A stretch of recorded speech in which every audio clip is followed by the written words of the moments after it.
grabe mga ka-vlog, nandito nga pala ako sa Barangay Dinyog kung saan dinatnan ng mga pagbuhos na malalakas na ulan. Kaya naman pupuntahan natin ngayon ang pangpang ng Barangay Dinyog. Let's go! Pupuntahan natin ngayon ang pangpang ng Barangay Dinyog na kung saan ilang araw o linggo nagparamdam ang malalakas na hampas ng alon.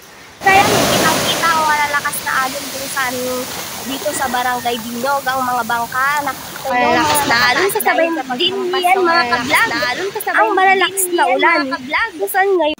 Ayan guys, nakikita nyo ang badya na naman ng malakas na ulan dito sa Barangay Dinyog. Kaya nangingitim-ngitim na yan. Iyan ang mga malakas na ulan.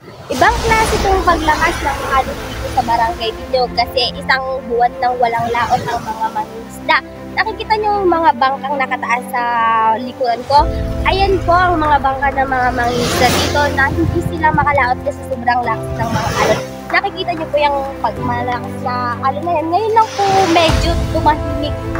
Kumalma yung mga alon na yan. Yan, nakikita nyo po ang mga bangkang nakataas na ginagamit ng mga mangingisda.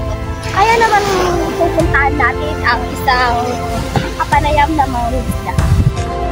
Po ako itatanong kung gaano po naka-apekto ang paglakas ng alon sa kabuhayan ng mga mangingisda dito sa Barangay Dinyog. Siyempre, malaking epekto.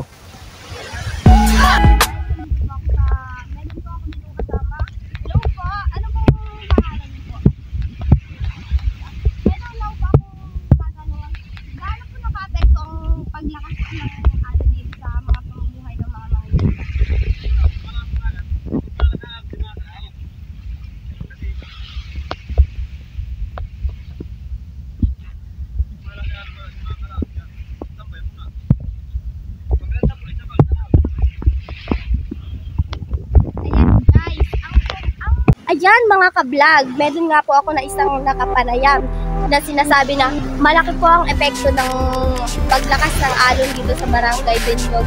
Dahil po sa ito lang po ang pinakaisa na pinagpunan or kabuhayan ng mga tiga dito po. Ayan. Kaya po ngayon nararanasan po ng mga tiga Dinyog ang pag-init naman po na malakas naman po ang pag-init pero malakas pa rin po ang paghampas ng alon. Ayan mga ka-vlog, maraming salamat sa inyong pag-abay. Babu!